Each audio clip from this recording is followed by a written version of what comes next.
1999 сырттан басып кирген душмандарга каршы кыргыз армиясы Кудайыр хандын чебин тозот катары пайдаланышкан. Анткени бул чеп душмандардан коргонууга жана аларга каршы согушууга ыңгайлуу жер болгон. Дубалдарда атайын курал-жарак менен ок атууга ылайыкташтырылган көзөнөктөр да бар.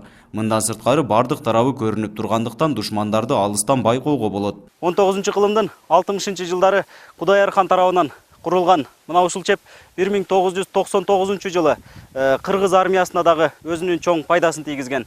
Анткени ошол мезгилде сырттан басып келген душмандарга каршы кыргыз армиясы мына ушул коргонду аскердик тозот катары пайдаланып келишкен. Бул жерде биздин аскерлерден 200 солдат 2 жыл бою 99-2000 жылдары ошол чепте жашап турду.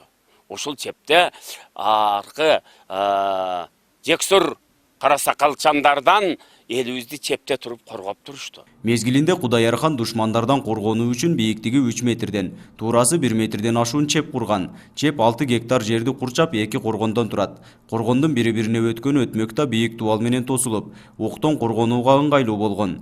Мындан сырткары чеп жайгашкан жер аркылуу Индия, Афганистан, Иран өлкөлөрүнө баруучу жол өткөндүктөн Кокон хандыгынын коопсуздугун сактоо максатында курулган деген маалыматтар да бар.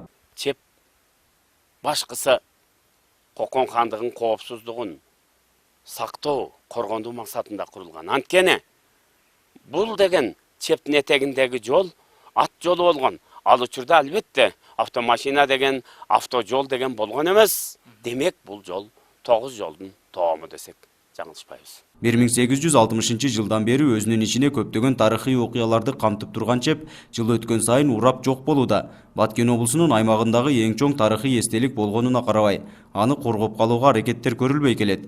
Тарых жана маданият жылынын алкагында биринчи кезекте тарыхый эстеликтерибизди сактап калууга көңүл буруубуз абзел дейт тарых илимдеринин кандидаты Абдинаби Кадыров. Тарых жана маданият жылында биз ага өтө олуттуу мамиле жасообуз керек. Башкача айтканда, аны кайра калыбына келтирүү, сактоо боюнча биз ушундай бир маанилүү иш-чараларды кабыл алып кандайдыр бир аны ишке ашырбасак, бул чеп көп узабай эле анын жок болуп кетүү коркунучу турат. Ошондуктан коомчулук бул жөнүндө терең ойлонууга тийиш. Кокон хандыгынын башкаруучусу болгон Кудайыр хан тарабынан тургузулган чеп топурактан курулганына карабай азыркыга чейин сакталып турат.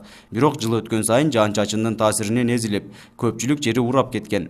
Нургазы Жайнаков, Бактыбек Нишанбай уулу, 7 канал Баткен өкүлчүлүгү.